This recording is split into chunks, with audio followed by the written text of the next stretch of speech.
Hello, welcome to Gardener's World.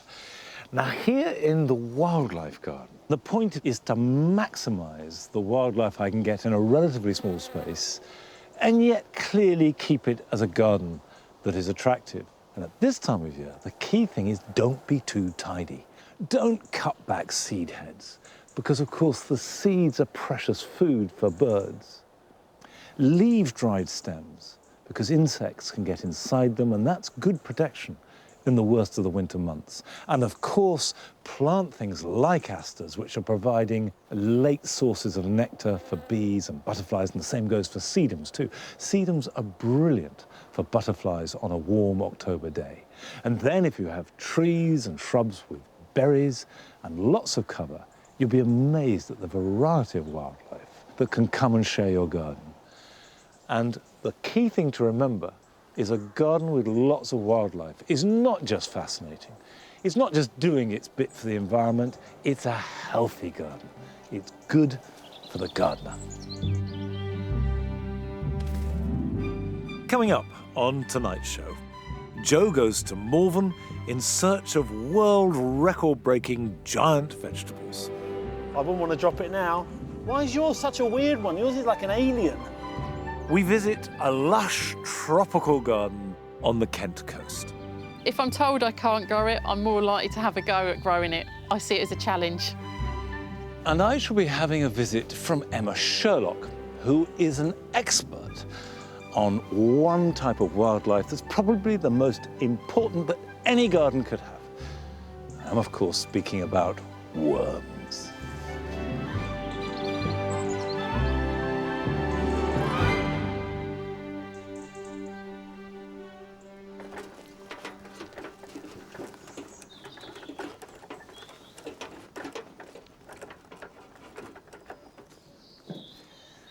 But first, I've got a big and rather dramatic job, and it's all based on a mistake. These are 3 individual roses called Rosa Agnes. It's got a lovely yellow flower. In fact, it's one of the very few rugosas that does have a yellow flower. But when you put them in a border like this, with very rich soil, you can see the whole bed is completely dominated by this rather dark matte green foliage of a very prickly plant. So I've made a mistake. I've put the wrong plant in here and I'm going to move them because you can move roses and now is a good time to do it. But first, I need to tool up. Now the reason for this is purely for protection. And I know I'm not cutting a dash, but I have been stabbed and torn too often by roses not to take necessary measures. And I have good strong gloves too.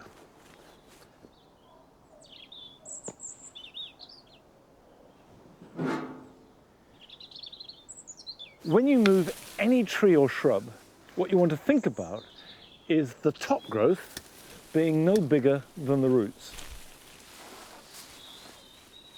If I dug this up and moved it lock, stock and barrel, you're left with this tiny root system compared to the top growth, and the chances are it will do badly, if not die.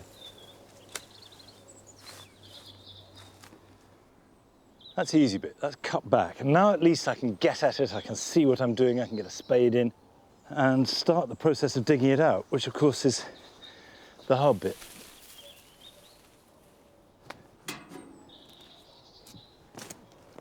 Dig a circle around the plant. And then effectively you're going to cut the roots in that circle.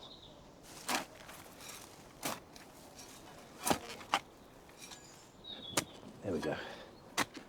I'm trussed up like a knight in armour. I could get rid of some of this stuff.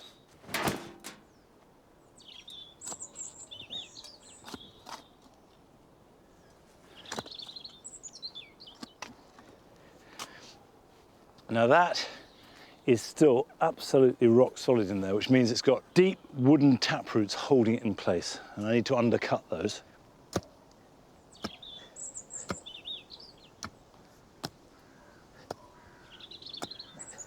Garden gym, it's good for you.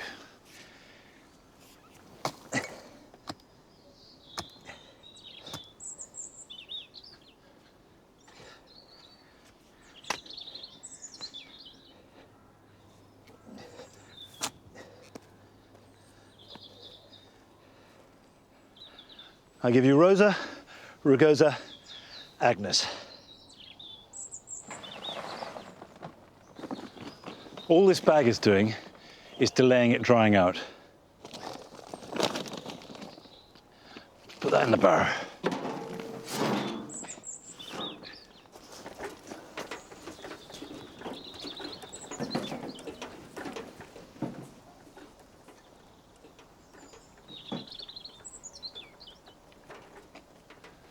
I'm going to distribute the 3 roses in this area, but the first one is going to go in this bed, which has never really found its right balance or theme. So it needs something substantial to go in here. And the Rugosa won't mind a little bit of shade. But first, I do need to make some space.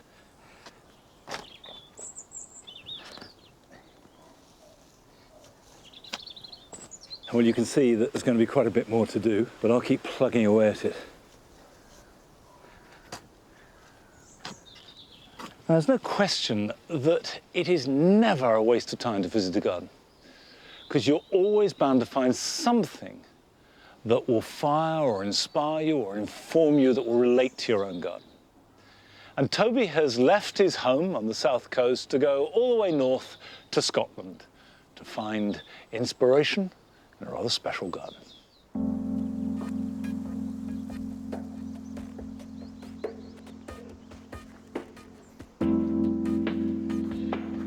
It's not every day that I travel 439 miles to visit a garden, but I think Whitborough Walled Garden here in magnificent Midlothian is going to be worth it.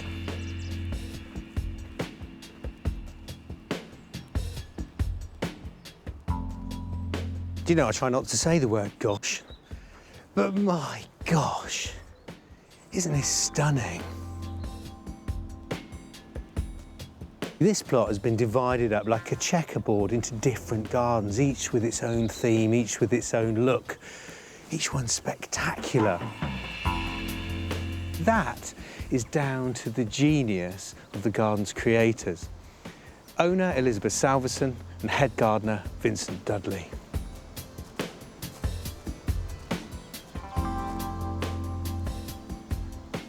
Do you have any favourite parts of the garden? They change depending on the time of the year. Funnily enough, one of the favourite ones is the clipped box in the corner, which give it all, you know, a sort of grounding, really, and a structure. A bit like a picture frame. Yeah, yeah. Organic sculpture, maybe, I don't know. But I also like the colourful beds seen through the grasses. Well, I think at the moment that's looking good is Veronicastrum virginicum. All the phlox is looking great. Calamagross is looking grand. It's all dying well, but looking good. Dying well, I like that. Well, I'm dying to have a look at the garden.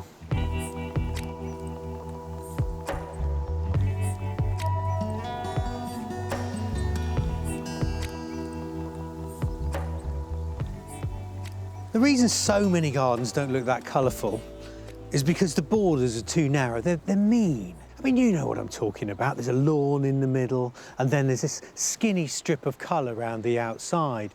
Well, if you invert that and then turn the lawn into borders, and then where the borders were, turn them into gravel paths, you bring your whole garden into the centre, out into the sunshine, and you could create an effect like this.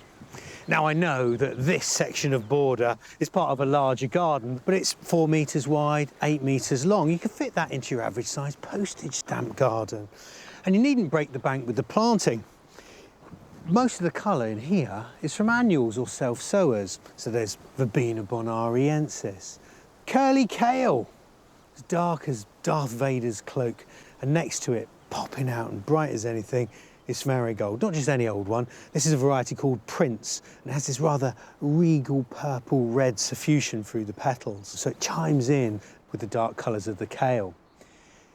What I like here, though, is the plants have been allowed to self-sow into the paths as well, and that just softens the whole garden and connects the paths to the borders. Now, you might not have come across this, is Verbena hastata, a country cousin of Verbena bonariensis, but a much better plant for heavy clay soils where the old bonariensis won't grow.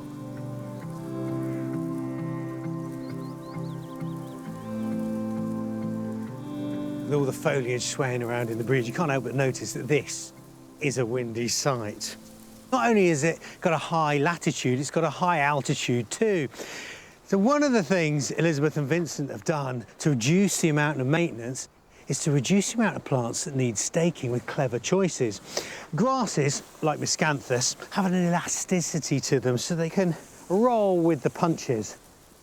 Meanwhile, flowers like phlomis, they've got square stems, like the angular corners on a skyscraper. They hold the flowers up and keep them, well, vertical no matter what the weather throws at them. Another example is Salvia amistad. Now this was discovered on an Andean flower market. I know, talk about altitude, but yes, a tough and robust flower, and it just goes on all summer long. And then there are plants that you plant to protect everything else. And I just love the purple cherry hedge. It's Prunus ceracifera pisardia, and I've seen that grown, clipped and pruned so many times. And you know what? It might look neat and tidy, but it looks about as miserable as a schoolboy on the first day of the autumn term. Much better to just prune it in September and let it do its own thing, run up towards the sky during summer and create a dynamic moving barrier that filters the breeze and protects all delicate flowers in its lee.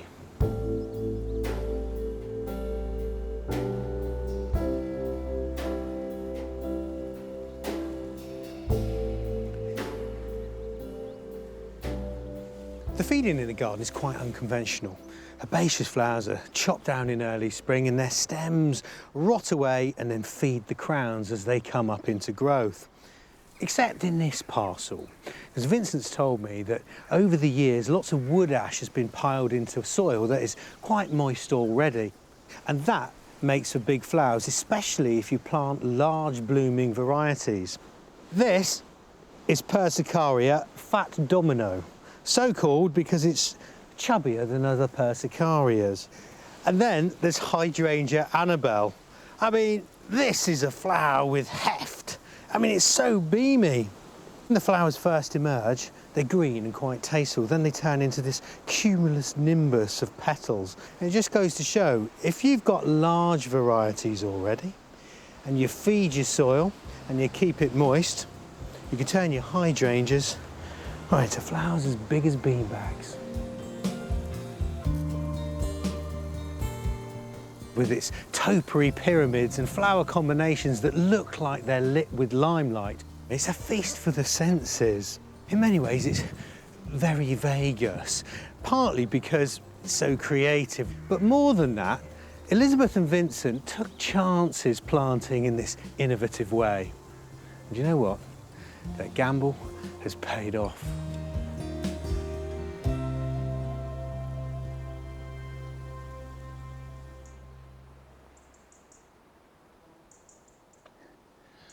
The truth is, all gambles pay off in a garden because by taking risks, by trying things, the very worst that can happen is you learn something.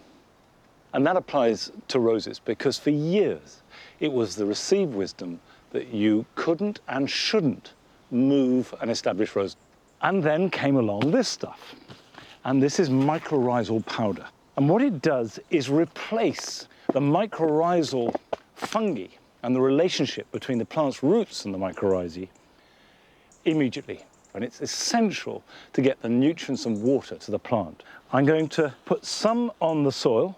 So where the roots touch the soil, there will be some contact. But most of it, I will put onto the roots themselves. Take it out.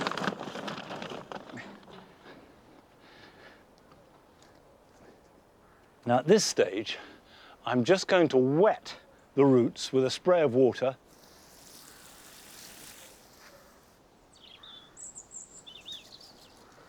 Then sprinkle the powder on and it'll stick to them.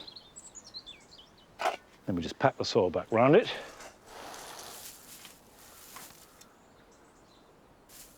Just wiggle it about, and what that will do is make the soil sift down so it really gets around all the roots. You don't want any air pockets at all. Firm it in really well. And then before I go up to the top, I will get as much water in there as possible. And that will work the soil in around the roots. And then finally, when it's had a good water and the soil is firm around it, I will mulch it thickly with good compost. Right, I'll let that soak in. But while that's happening, hopefully I will find Emma Sherlock having a look at the garden, because I've invited her over to advise me about one of the most important creatures that any gardener could be proud to share their garden with, and that's the earthworm.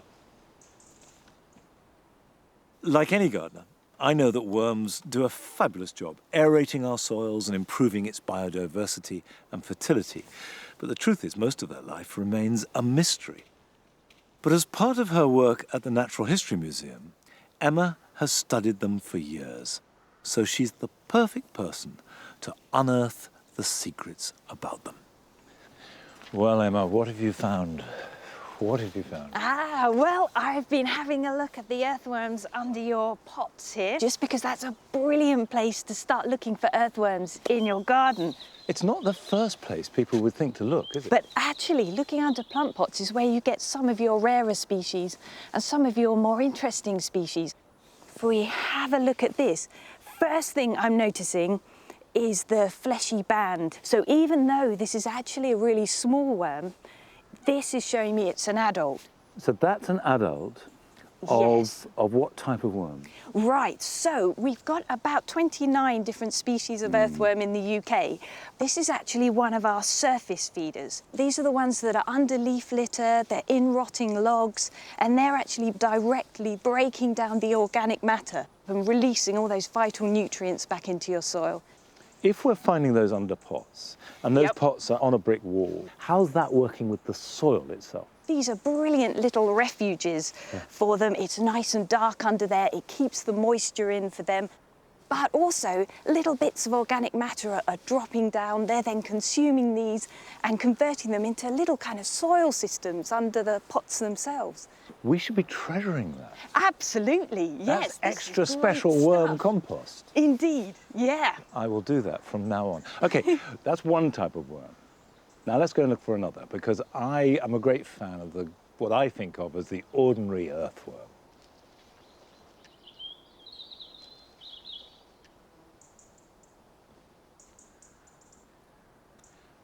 Now, just come and have a look, because this area, which is now we call the cottage garden, and there's a medley of plants, used to be for years and years our vegetable garden. So every year I'd add masses of mushroom compost and manure and all kinds of things. Great. And of course, mushroom compost fairly alkaline, which I believe worms like. Is that right? Well, they vary a bit, but yes, they definitely Right. don't like it too acidic. Okay, well, let's see if I can find any. Now, of course, Right. having boasted how many I've got, there probably won't be any, but let's have a look. Oh, look, I saw Oh, one. great, There we are. yeah. Look, there's Oh, one too. brilliant. This is one of my favourites. You see, actually. I've made you happy already. This- There we yeah. are. And this is a common earthworm. Yes, so there's two that are this size, this big size, that you'll regularly see. One is this one, and another worm with a much deeper red head. They're our biggest worms in the UK, and these are our deep burrowers. So it's actually these burrows that are then allowing all the water to penetrate into your soil. So if you see in your garden where you've got earthworm casts maybe, so those are always the bits of soil that look like they've been squeezed out of a tube of toothpaste, but also around that you can see where little twigs or Yes. leaves have been pulled in. These are where these deep burrower worms live. Now, why is it that at this time of year we see so many more worm casts than, say, in summer? Right, well in the summer actually the soil gets really quite dry and earthworms have to stay moist because if they dry out they die. So what they'll actually do is burrow much deeper into the soil, they'll curl up into a ball, cover themselves in mucus and estivate, so basically summer hibernation. Right. But once the rain comes, also you've got the leaves again falling off the trees, then that's when they're at their happiest. Obviously, the other big role of earthworms in your garden is also they're a huge food source for all the animals around there, really sustaining the ecosystem. How can we encourage earthworms into our garden and get them to stay in our garden? Well, the funny thing is that actually, if you want a huge diversity of worms, a garden is the best place to go because there's lots of different habitats for them. So, for example, we looked at the pots. Having a wooded area is brilliant, especially having logs, because if you allow logs to rot down, that's a brilliant refuge in the summer for some of those worms which live on the surface. And maybe, I know in gardens people like to be very tidy, but maybe have some slightly messier places, some places where, yeah, things This is aren't music so to my manicured. ears, I have to say. Music to my ears. Well, look, thank you so much for coming to see the garden. And I love your enthusiasm, so may it never wane. Now, an enthusiasm for life in general can and is all too often replaced by a sort of grey wasteland. And depression is hitting an increasing number of people, as well as other mental illnesses. But gardening can be one of the keys to opening the doors back into life. And a GP in southeast London has been prescribing a gardening cure to many of his patients. And Flo went along to see him and the project.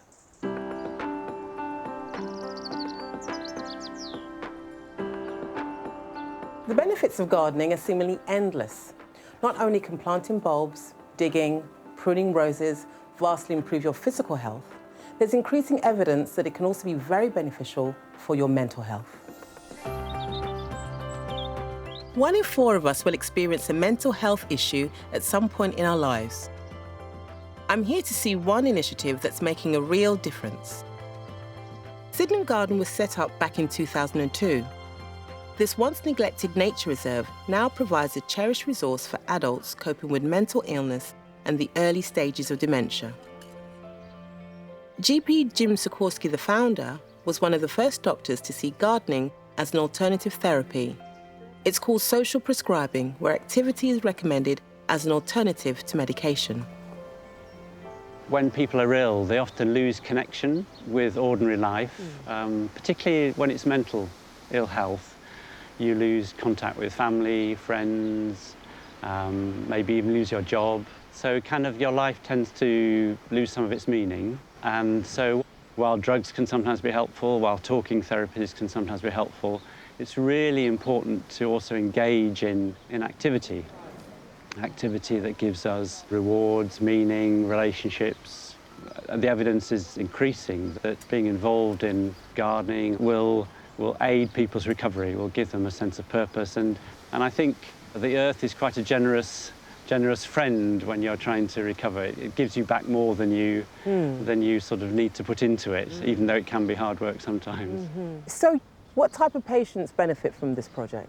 People with anxiety or depression or more serious problems like post-traumatic stress. And many people with long-term conditions, like diabetes or heart disease, they can become quite sort of burdened by the long-term nature of their conditions, and so they become perhaps a bit depressed, and that's really helpful in their recovery too.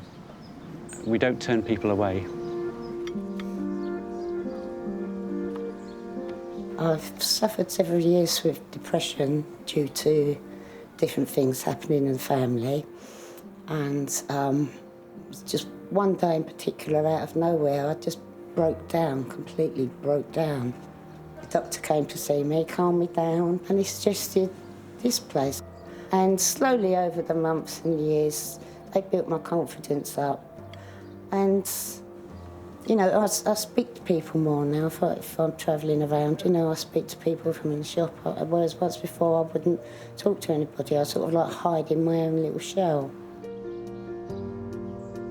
Well, I'd been diagnosed with multiple sclerosis, and then within a couple of years, my husband was diagnosed with diabetes and leukemia, and he lost his sight completely.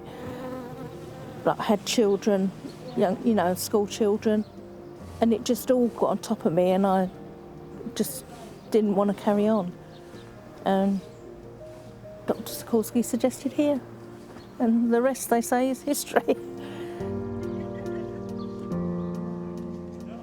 On an average week, Sydenham Garden will help at least 200 people. with a team of horticulturalists and therapists on hand to provide a network of support. I'm joining project leader Charlotte Dove with her first session of the day. What are you guys doing? Today we are planting up near our pond area. So we've renovated the pond this year and we've got this shady bed over here. So this is one of our last jobs that we're doing in this area. And what's your role here at Sydenham Gardens? So I run sessions 3 days a week, and the aim of the sessions in general is to provide a really welcoming and safe space to come and relax, feel part of nature, to enjoy the gardening and to enjoy the social side as well. So the sessions are really sociable, but I think we try and maintain the garden to the highest possible standards, so it's something that people can take pride in as well.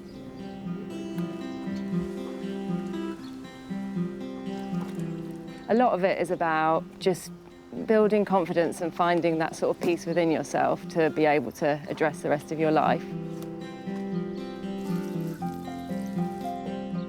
What gardening means to me is a lot of happiness.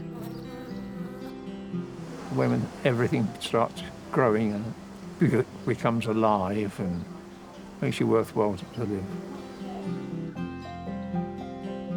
Where I am now, I would say I'm 8 out of 10.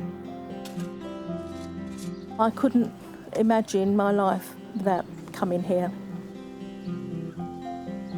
People come here with really tough issues, and through the beauty and nourishment of gardening, they're able to start on a journey of rehabilitation, confidence building. I hope the team affect the lives of many more people to come.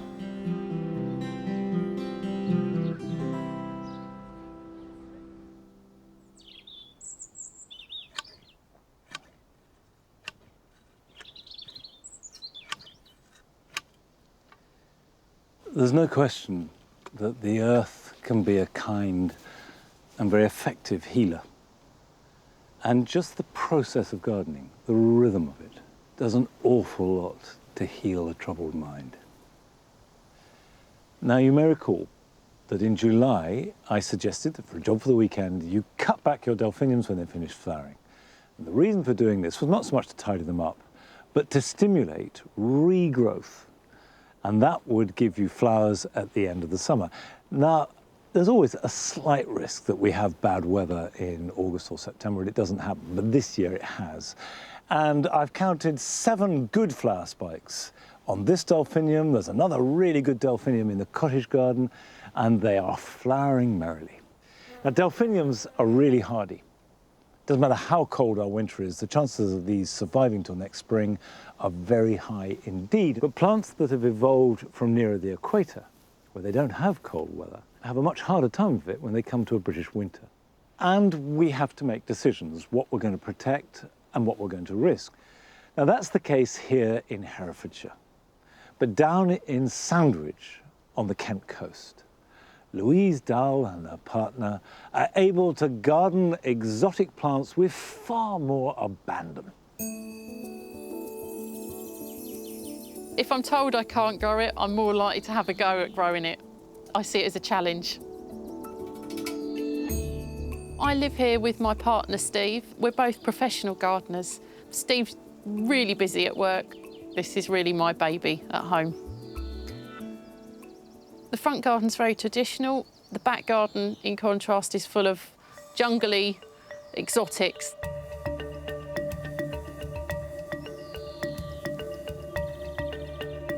To create the jungle effect, we've used some huge plants in here for an architectural look. This is Canna Emmanuei. I love this canna and I wouldn't be without it. It's a definite must-have for me. So the back garden is about 22 by 17 metres.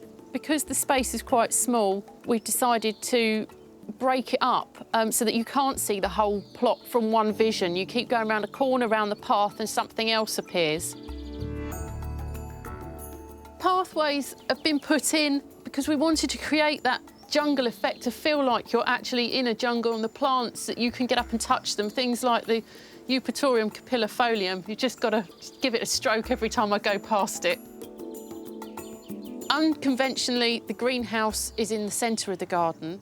We actually wanted to use it as a feature so that in the winter it's really the heart of the garden when it's all bubble wrapped with the heater and all the tender plants are in there. The paths then became kind of a natural flow from that. We wanted the planting to be seen from when you were in the greenhouse to feel like you were still in a jungle. This here is our cordyline. It is the only original plant in the garden.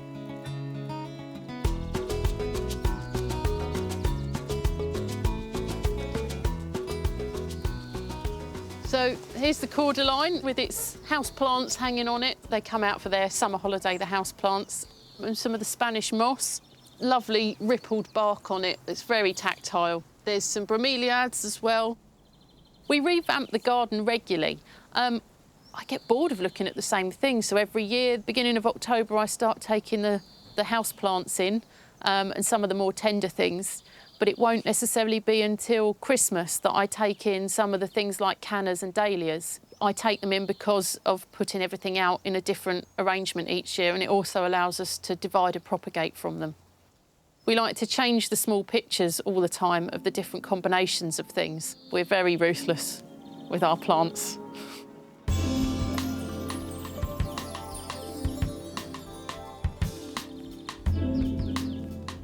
So this is a Missia zygomerus. It's a member of the pea family. It's a hardy herbaceous perennial for us here, but not necessarily for the rest of the country. It's quite a nice open habit to it, so I always grow something round its bottom to cover up its bare bottoms. I don't like seeing any soil, so this is Irisine herbstii and Panicum frosted explosion grown in here with it.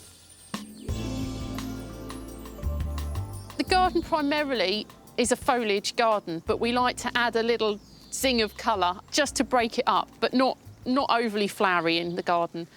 This is a fimbriated dahlia. And most of our colour choices in the back garden are hot pinks and oranges.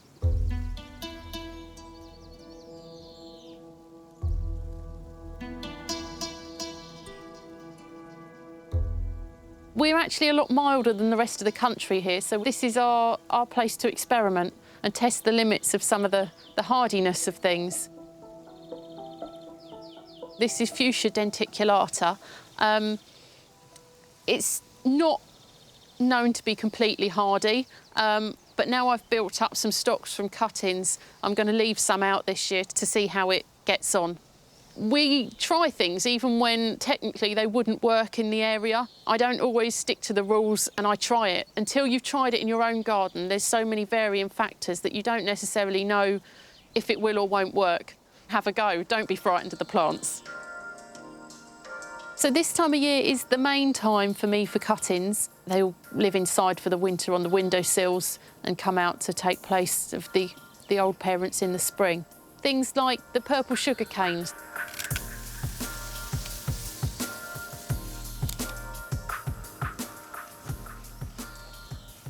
I'm just stripping the stem here in preparation to put them in water. So I'm cutting them at the top and the bottom. The bottom is going to produce some roots and the top will produce the shoots when they go in water, so don't get the top and bottom mixed up.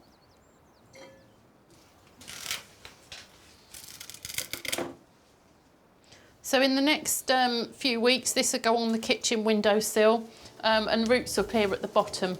And then I'll pop them on and keep them indoors for the winter until they come out for planting in May. One of my favourite moments of the garden actually is in the mornings when I get up and look out of the bathroom window. And I really enjoy it from there because I can't get close enough to start seeing things that I think need doing. When I'm out in the garden and I sit down and I jump up because there's something that I can see that nobody else would be bothered about, but I like to tinker a lot.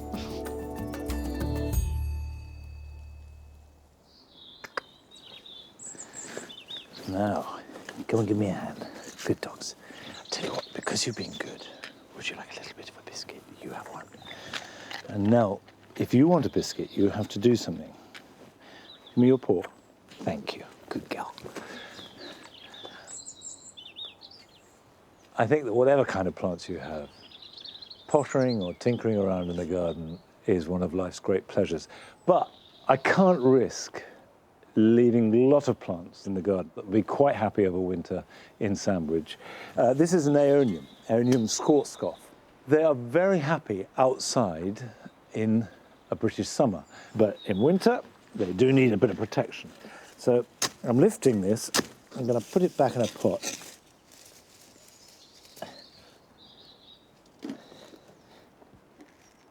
It's a gritty mix, but not too weak. Aeoniums actually respond well to good soil.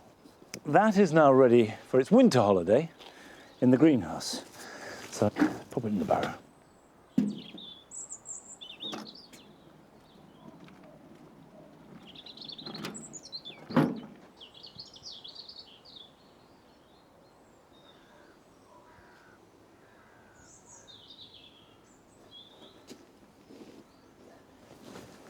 I tend to rearrange this greenhouse as it fills up, but for the moment they can go on the ground.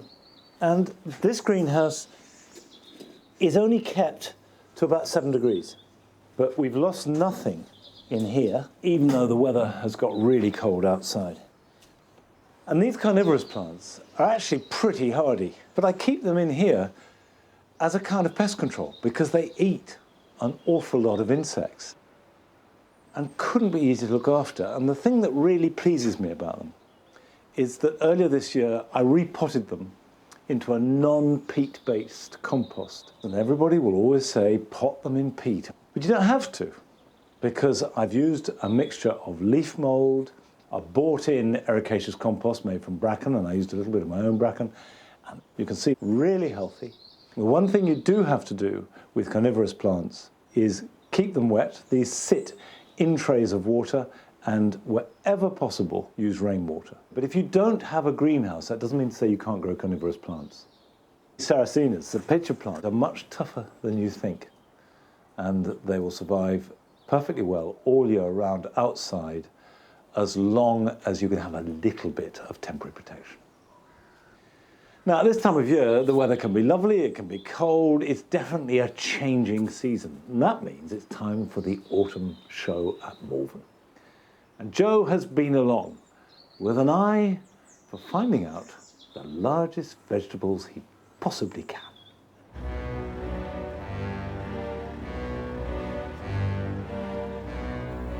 They say that size doesn't matter, but there's a whole world in growing to show, where the only way to win is to be the biggest, longest, and heaviest. This is the world of giant veg showing.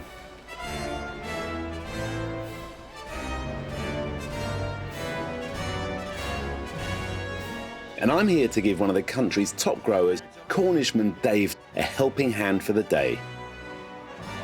Wow, I can see a big onion poking out of there. Yeah, we've got some onions in there. There's a cantaloupe melon there lying in the duvet. Cucumbers. How many of these you got? I've got 2. This is a heavy one. Okay.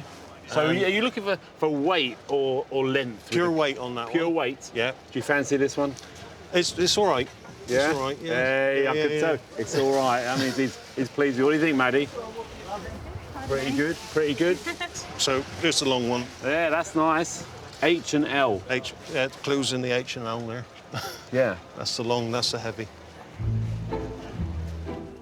While there are awards for the longest vegetables, the most coveted prizes here are for the heaviest vegetable in each category. There's no judging, it's purely down to the scales. Go on, Dave, what do you reckon? Take a guess. 12 kilos. Oh, he's going to be disappointed. 10.34. 10.34. It's lost a bit of weight on the journey. Must have. So here we go, this is it. Hang on, 6.10, 6.9, 8.5, 5.8, 4.5. Oh, Dave, 10.92, and you're 10.34. Yep, there you are. That's how it happens. Well, you're currently second. Second. Sadly, Dave can't win with his heavy cucumber, but he's still got a carload of veg that might be hiding some winners. I feel very trusted. There you are. Right, let's see how much this baby weighs then. Next up is this whopping great cantaloupe melon. 8.04 8.04 kilos. Dave, you happy with that? Yeah, not too bad. Yes. Yeah. Not too bad.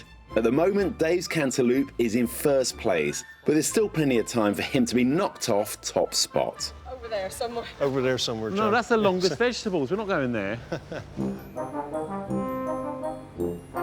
When veg gets this big, it can be difficult to recognise.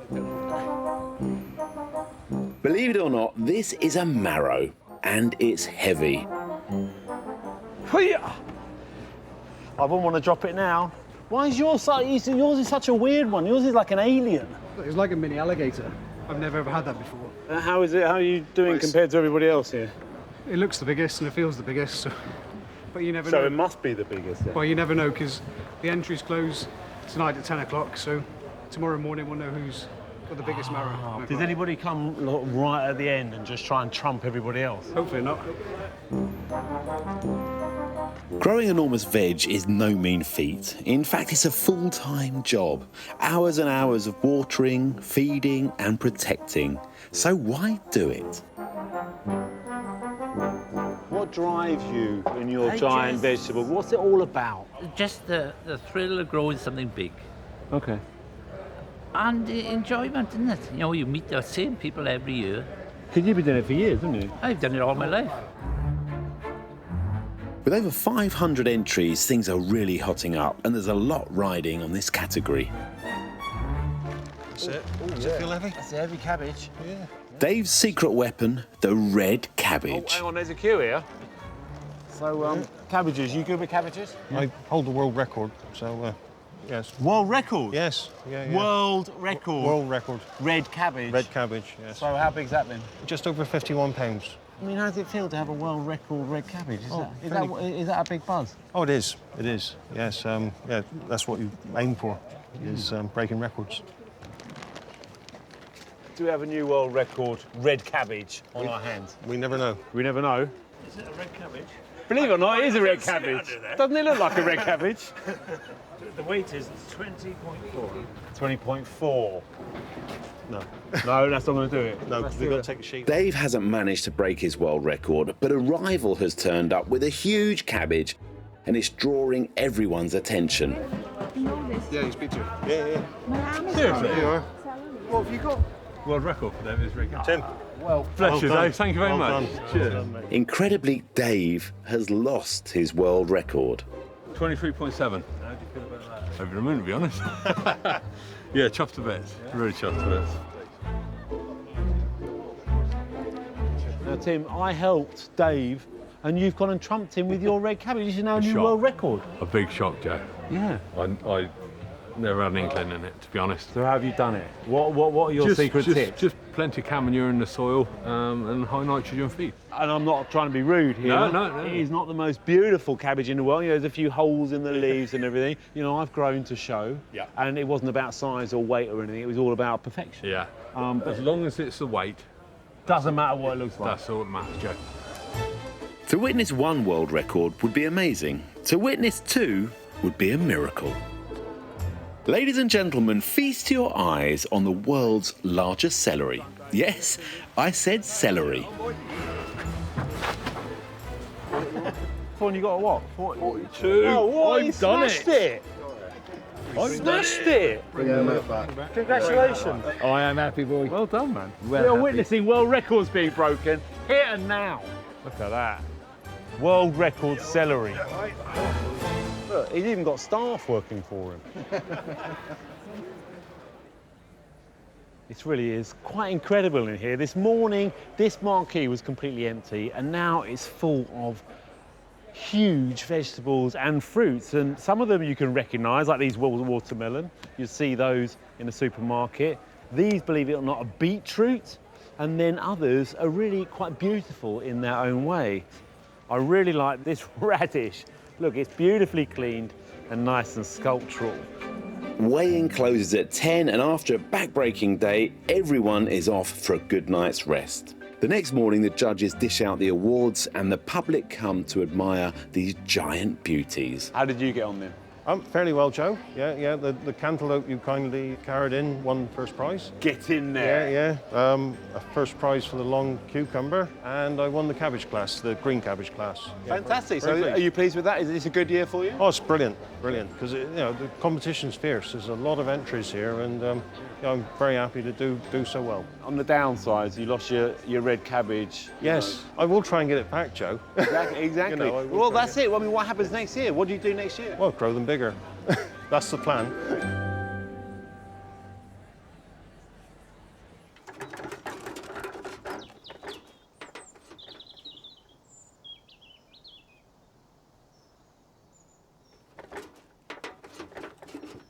These are my pumpkins and squashes, and I can tell you they're going to win no prizes at all for size.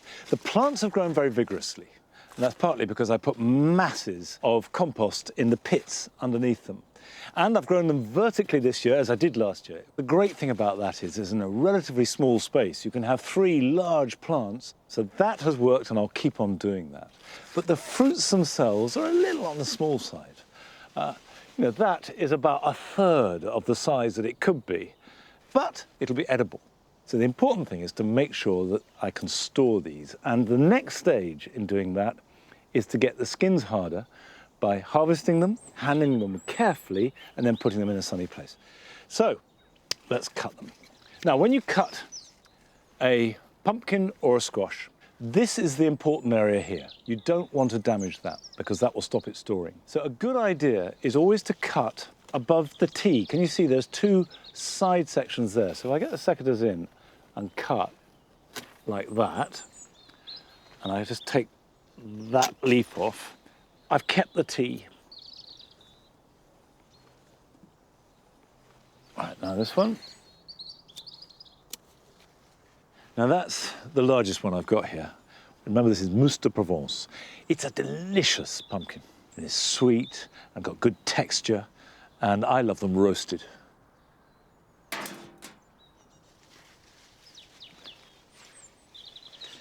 This is called Blue Ballet. This is very much the squash rather than the pumpkin, but clearly that is not ripe as such. That should be a much bluer colour rather than green. And if I leave it in the sun, it may well ripen up a little bit more. So put that in.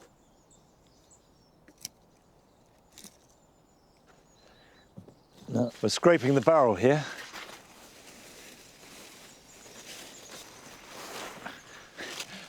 I love the way that I'm looking as though I'm going to discover this enormous pumpkin I hadn't noticed at all in the last few weeks. I've been checking these out daily. I know exactly what pumpkins I've got. I promise you there isn't another one. That's it. Now, last time we saw Adam in his garden, he was sowing wildflower seeds. Well, now it's time to plant out the seedlings he's grown and also to see how his wildflower meadow is progressing. In the spring, I visited Hills and Holes National Nature Reserve to get some inspiration to create my own wildflower meadow.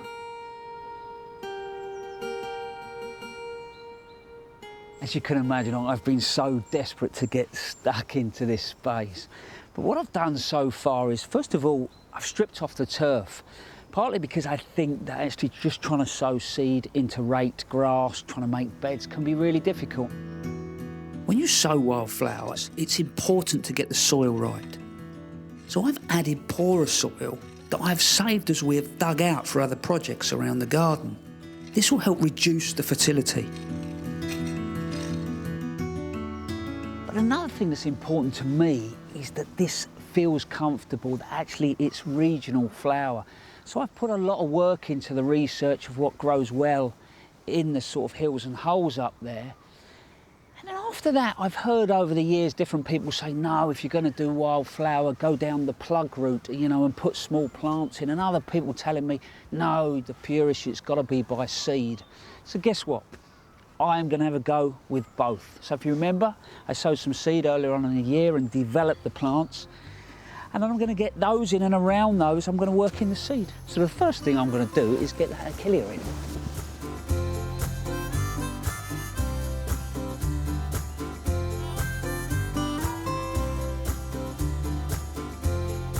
when you see things growing in the wild, it's as if you have, you know, one big group that I call the mother group, you know, so that's a larger sort of area of one plant. And then imagine you've got the kids just running off, the two there and one here.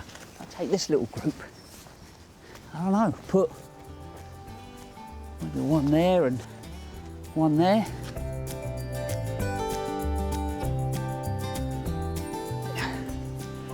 Don't you worry about them. They're quite happy. I'm a good couple of metres away from them. And this time next year, those bees will be coming out and enjoying the wild flowering. So all I've got to do now is get these in, and then I can sow the seed.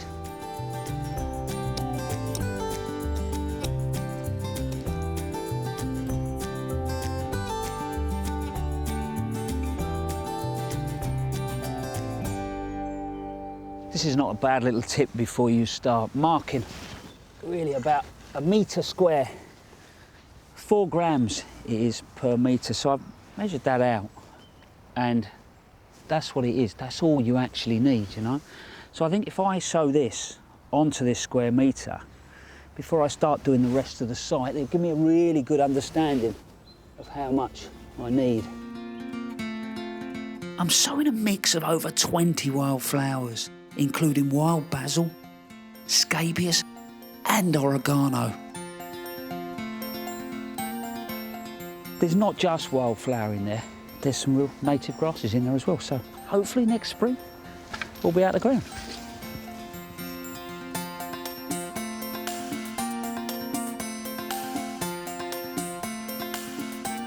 One thing that blew me away up at that Hills and Holes over there was seeing Philopendula growing on a dry hillside. Looked fantastic, but it got me thinking. I'd actually planted some on the edge of the woodland there behind me, thinking that it would get enough light, and this year it's really struggled. So I'm going to move it into my meadow. So I've already put a couple in at the back here, and I'm just going to work them through. So let's get this in. And then there is one more thing I want to add.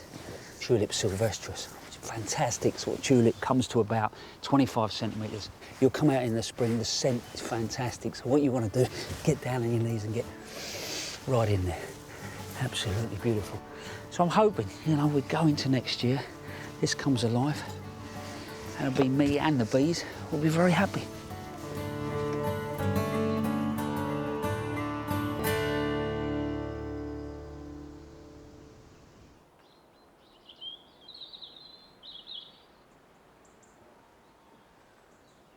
I increasingly love wildflower meadows, and that is going to look really good next spring. And those bees from April onwards are going to have an awful lot of wonderful new sources of food.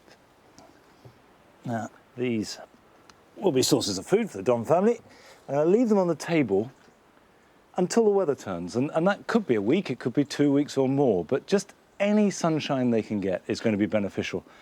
So if you've got a few, even if it's just 1 or 2, it could be on a windowsill, on a table outside. But do remember that if the weather turns, and it can do at this time of year overnight, they will need some protection. A job I always do in October is sow some sweet peas. There's some debate about whether it's better to sow them in autumn, which will mean you get bigger plants, therefore earlier and perhaps more flowers, but you have to store them all over winter, or whether to wait till February or even early March and sow them then. If you don't have any storage space, don't have a greenhouse or cold frames or whatever, probably best to wait to spring. But if you've got somewhere where you can just keep them out of the worst of the weather, then not a bad idea to sow a batch now. Now, I've got plastic root trainers, I've got plastic case from this, I've got plastic label, but I'm reusing them. And root trainers do work well, because all legumes have long roots, and strong plants with deep roots and lots of top growth will give you lots of flowers. This year was tricky for sweet peas, because the one thing that they do hate is when it's very hot and dry. They like it warm and moist. Okay. A normal potting mix with a bit of goodness. Fill that in there like that. Okay. And then I've got a variety called Painted Lady. This is one of the oldest sweet peas. And I'm going to sow just one per root trainer. They have a hard outer shell, and in order to germinate, that outer shell has to soften. You can nick them, you can soak them, but in my experience, they will germinate perfectly well if you just push them in and then keep them fairly moist. It should be ready to plant out in early April. A light sprinkle over the top, and then label it. So I will water that, put it in the greenhouse to germinate, but once it has germinated and you have a seedling that's about 1 inch or so tall, it doesn't need to be kept in the greenhouse. As long as it's protected from the worst of the weather, this can sit in a sheltered place outside until next spring. Right, that's one more job ticked off for me. Now here's some for you for this weekend.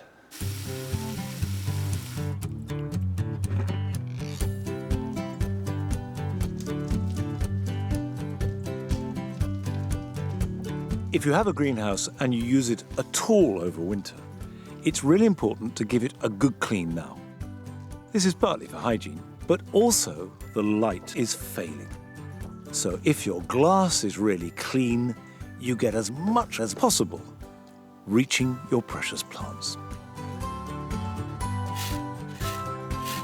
Whether you have a large lawn or just a grass path, the best thing you can do for it right now is to give it a good scratching. Use a wire rake, and if your dog will let you, work it to and fro, getting all the loose moss, dead grass and thatch up. This might leave it looking a little threadbare now, but it'll be much better as a result next spring.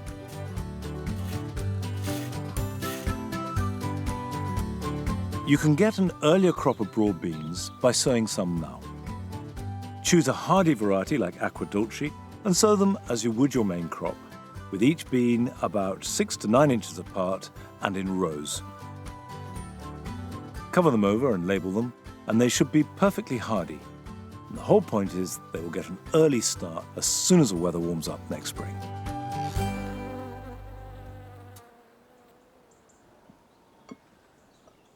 Now you think, because there are 2 tea cakes, one for you and 2 for you, because you're not very good at maths.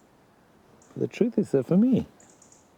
They're really good now.